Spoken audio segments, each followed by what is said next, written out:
കോതമംഗലം രൂപതയുടെ ഉടമസ്ഥതയിലുള്ള റബ്ബർ എസ്റ്റേറ്റിൽ ലോഡ് കണക്കിന് മാലിന്യം നിക്ഷേപിച്ചിരിക്കുന്നതായി കണ്ടെത്തി. പരീക്കണിക്ക് സമീപം ഉപ്പുകുഴിയിലുള്ള റബ്ബർ എസ്റ്റേറ്റിലാണ് ലോറിയിൽ കൊണ്ടുവന്ന് മാലിന്യം നിക്ഷേപിച്ചതായി കണ്ടെത്തിയിരിക്കുന്നത്. സംഭവം സംബന്ധിച്ച് എസ്റ്റേറ്റ് ഉദ്യോഗസ്ഥർ ഊന്നുകൽ പോലീസിൽ പരാതി നൽകി. പരീക്കണിക്ക് സമീപം ഉപ്പുകുഴിയിലുള്ള കോതമംഗലം രൂപതയുടെ എസ്റ്റേറ്റിലാണ് സംഭവം. ഇവിടെയുള്ള റബ്ബർ എസ്റ്റേറ്റിനുള്ളിൽ പലയിടത്തായി ലോഡ് കണക്കിന് മാലിന്യങ്ങൾ കൊണ്ടുവന്ന് നിക്ഷേപിച്ചിരിക്കുന്നതായാണ് കണ്ടെത്തിയത്. കെട്ടിട മാലിന്യങ്ങൾ ഉൾപ്പെടെ പ്ലാസ്റ്റിക്കുകളുടെയും അജൈവ മാലിന്യങ്ങളുടെയും കൂമ്പാരമാണ് ഇവിടെ കാണപ്പെട്ടത്. 100 ഏക്കറിലേറെ വിസ്തൃതിയുള്ള എസ്റ്റേറ്റിന്റെ ഈ ഭാഗത്ത് കാലങ്ങളായി ജോലിക്കാരും എത്തിയിരുന്നില്ല. ഈ ഭാഗത്തുണ്ടായിരുന്ന റബ്ബർ മരങ്ങൾ വെട്ടിനീക്കിയതിൽ പിന്നെ റീപ്ലാന്റിംഗും നടത്തിയിരുന്നില്ല.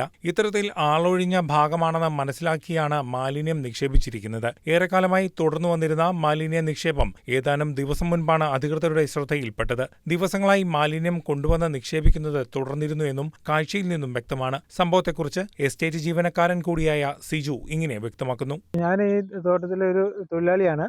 അപ്പോൾ ഇതെന്ന് പറഞ്ഞാൽ നമ്മുടെ കോതമംഗലം രൂപതയുടെ സ്ഥലമാണ്.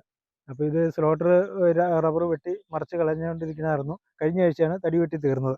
എന്ന് വെച്ച് കഴിഞ്ഞാൽ 100 ഏക്കറിന് മുകളിലുള്ള സ്ഥലമാണ്. അപ്പോൾ ഇത് അച്ഛൻ എന്നെ ഇന്നലെ വിളിച്ചിട്ട് പറഞ്ഞു ആരോ വേസ്റ്റ് കൊണ്ടുപോയി അവിടെ ഇട്ടിട്ടുണ്ടെന്നും പറഞ്ഞ് അച്ഛനോട് ആരോ ഇൻഫർമേഷൻ കൊടുത്തതിൻ്റെ വെളിച്ചത്തിൽ അച്ഛൻ എന്നെ വിളിച്ചു പറഞ്ഞു. അപ്പോൾ ഞാൻ വന്ന് ഇത് കണ്ടു. കഴിഞ്ഞ് അച്ഛനും ഊന്നുകൽ സ്റ്റേഷനിൽ പരാതി കൊടുത്തിട്ടുണ്ട്.